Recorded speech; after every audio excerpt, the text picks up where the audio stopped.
ಆತ್ಮೀಯ H 16 news ಅರ್ಥಾತ್ ಸೀತಾರಾಮಗೆ ಸ್ವಾಗತ. ನಾನು ನಿಮ್ಮ MI ಅಥವಾ ಮಲ್ಲಪ್ಪ ಜೋತವರ. ಆತ್ಮೀಯ, ಇತ್ತೀಚೆಗೆ ಒಂದು ವರದಿ ನೋಡ್ತಾ ಇದ್ದೆ. ವಿಶೇಷವಾಗಿ ಒಂದು ಪತ್ರಿಕೆ ಯಾವುದೋ ಮೂಲೆಯಲ್ಲಿ ಬಂದಿತ್ತು. ನಮ್ಮ ಡಾಕ್ಟರ್ ನಾಗಲಕ್ಷ್ಮಿ ಚೌಧರಿ ಅವರು ಕುಡಿತದಿಂದ ದೌರ್ಜನ್ಯ ಅಧ್ಯಯನಕ್ಕೆ ನೆರವು ಅನ್ನುವಂಥ ಮಾತಾಡಿದ್ರು.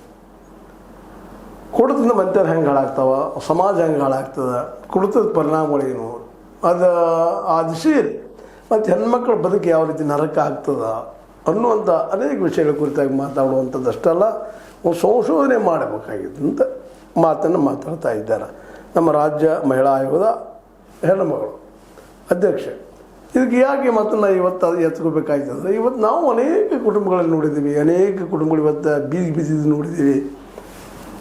ಇಷ್ಟು ಆಗಿಯೂ ಸಹಿತ ನಮ್ಮ ಸರ್ಕಾರಗಳು ಏನು ಹೇಳ್ತಾವಪ್ಪ ಅಂತಂದ್ರೆ, ಇಲ್ಲರಿ ಟ್ಯಾಕ್ಸ್ ಬರ್ತದೆ ಒಳ್ಳೇದು, ಅದನ್ನು ನಾವು ಜನಕಲ್ಯಾಣ ಮಾಡ್ತೀವಿ ಅಂತ. ಅಲ್ಲ, ಜನ ಇದ್ದರೆ ಕಲ್ಯಾಣ, ಜನಗಳಿಗೆ ಎಲ್ಲಿ ಕಲ್ಯಾಣ ಅಂತ. ಇವತ್ತು ಪ್ರತಿ ಹಳ್ಳಿಯಲ್ಲೂ ಸಹಿತ ಕಿರಾಣಿ ಅಂಗಡಿಯಲ್ಲಿ ಇಲ್ಲ ಸರಾಯಿ ಸಿಗುವಂಥ ವ್ಯವಸ್ಥೆ ಆಗಿಬಿಟ್ಟದ. ಹೀಗಾಗಿ ಅಲ್ಲಿ ದುಡಿಯುವ ವರ್ಗ ಪಾಪ ಬಡತನದಲ್ಲಿ ಇರೋದ್ರಿಂದ, ಅಶಿಕ್ಷಿತರ ಇರೋದ್ರಿಂದ, ಒಳ್ಳೆ ನಾಲೆಜ್ ಇಲ್ಲದೆ ಇರೋದ್ರಿಂದ, ಎಷ್ಟೋ ನಾಲೆಜ್ ಇದ್ದವರು ಸಹಿತ ಸಂಜೆ ಒಂದು ಪೆಗ್ ಹಾಕೊಂಡಾಗ ನಿಜ ಎತ್ತುವಂಥ ಜನ ನಮ್ಮಲ್ಲಿ ಇದ್ದಾರೆ. ಇಂಥ ಒಂದು ಕಹಿ ಪ್ರಸಂಗವನ್ನು ಅಲ್ಲಲ್ಲಿ ನೋಡ್ತಾ ಇದ್ದೀವಿ. ಅಂಥದ್ರ ಮೇಲೆ ಬೆಳಕು ಚೆಲ್ಲೋದು ಕೆಲಸ ಆಗಬೇಕು ಅನ್ನೋ